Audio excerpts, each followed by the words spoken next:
Hello, Mr. Renslow. Hi, how are you? I'm good, thank you. I want to ask you a couple questions about the Eagle and get some context. Can you provide for us the years for like when the last Gold Coast closed and the dates for the Eagle? It closed in 1988. And then the Eagle, what were the ranges for that? When? Well, that was about 2 or 3 years after the Gold Coast closed from up here, and I think that closed up in 2006. So after the Gold Coast closed, what prompted you to open the Eagle? The Gold Coast closed because I had sold it. And I sold it in a building up here, which is why I moved up here and I own the building. I want to retire. That was stupid. I never did. But anyway, and so I sold it to a gentleman, and he ran it to the ground. Absolutely. I sold him the thing because I owned the building, and the rent was part of the doings of the income from the bar, but he absolutely destroyed it.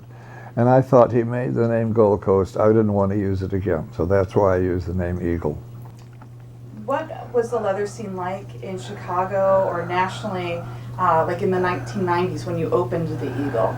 Well, it was closing up a bit, I might say. Not going down or anything, but more people were visiting at parties in their own homes and that.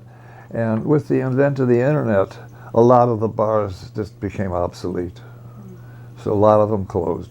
Weren't some of the police raiding some of the leather bars as well, like the meat So leather bar was every gay bar in the city of Chicago at the time. I mean, I was paying off the police, so they let the Gold Coast and everything alone. I wasn't harmed, you know. Right. By the way, I'm not telling you anything now that I haven't told the FBI. Were there any other risks at the time when you were opening the Eagle? Did you see any risks in opening it? No, I don't think so. You know, making sure you get enough clientele was the biggest risk you could possibly take. At that time, a lot of people wanted a leather bar, and that's what I was furnishing. And then what did you personally do? I know with the Gold Coast that you kind of had to pay off police, but what did you have to do anything for the Eagle to continue? No, that had all ended by that time. Okay. Yeah. This is what I find interesting about the Chicago Eagle, is that it was poised between man's country and for a while LA&M, and the Eagle Leather was open for a while in this space as well.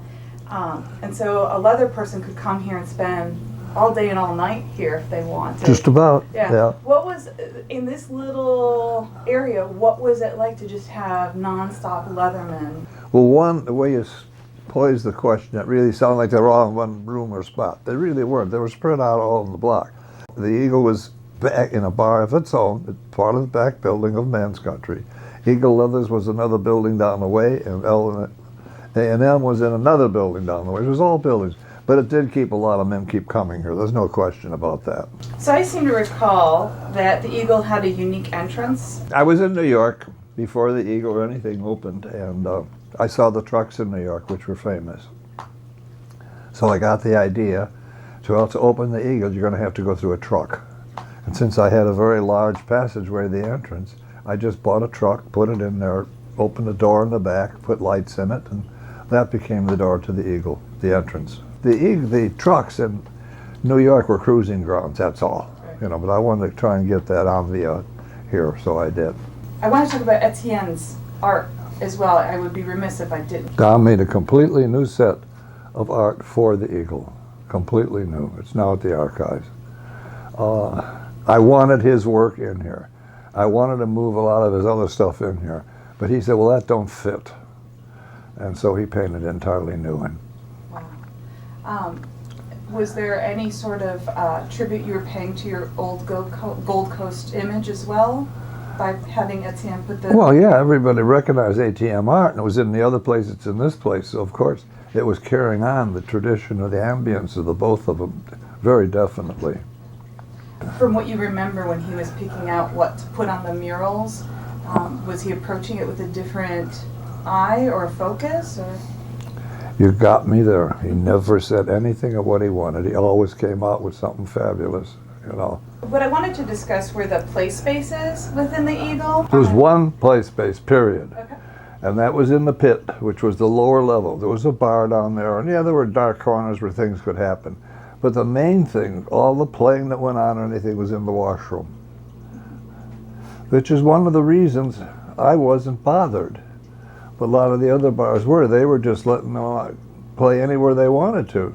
But you got to realize, under the law, you have a reasonable degree of privacy in a washroom.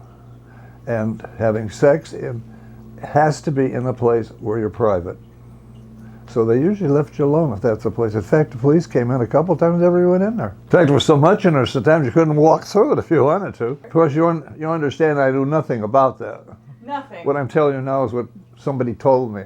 That's what I figured, yes. So I've also heard that the Eagle had go-go dancers.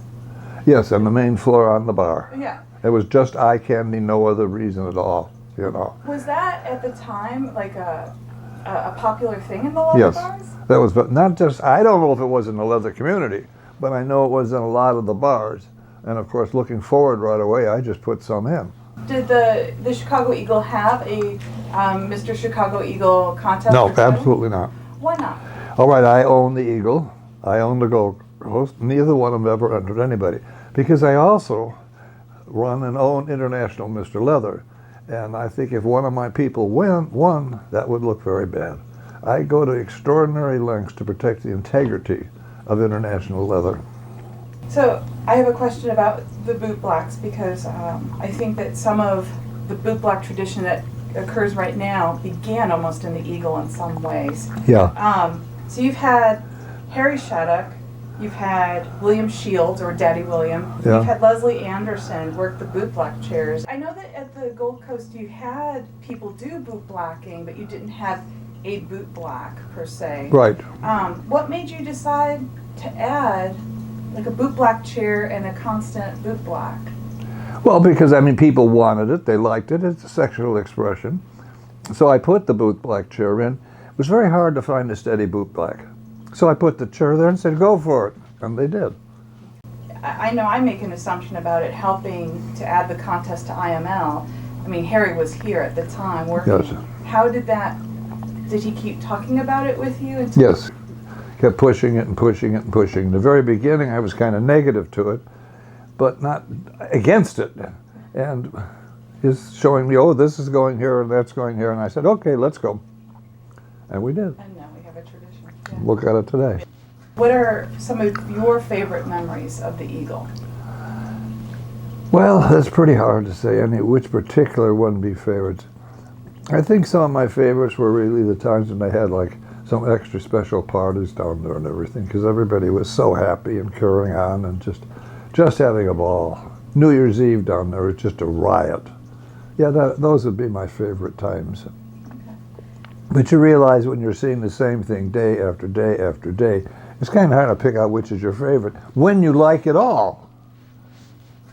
Do you have any personal hot memories of your time at the Eagle? Well, yes. There was a young gentleman sitting there, very good looking, and this was upstairs.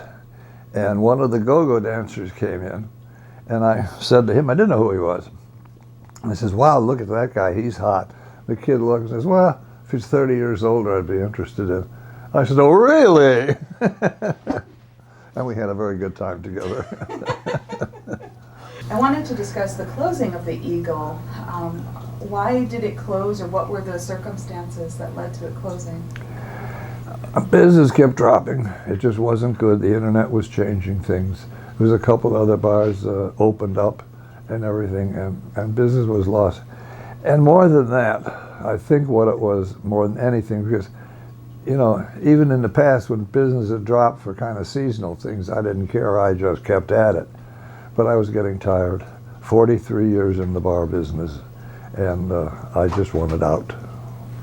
I haven't fully heard the story of what made you decide to do a fundraiser inside the old Chicago Eagle? They needed the money. I'd done everything to support the Leather Archives and Museum. If I could do a fundraiser there, I did it. I did a fundraiser in the Eagle, several of them as a matter of fact. But you remember too that all the profit from International Leather goes to the Leather Archives and Museum. So it wasn't nothing unusual that I put a fundraiser also in the Eagle. And also I had other people do fundraisers for me in other places too. But anything particular about why the Eagle? Because I owned it and it was easier to do it. What do you hope that leather and kinky folk who attend the event, what do you hope they get out of it by being back in that old space? A very good time and an awareness and meeting other friends, new friends, networking and so forth, and expanding our leather community's knowledge in this community.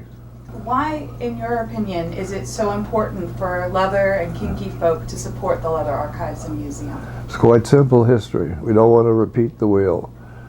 The past is prologue to the future.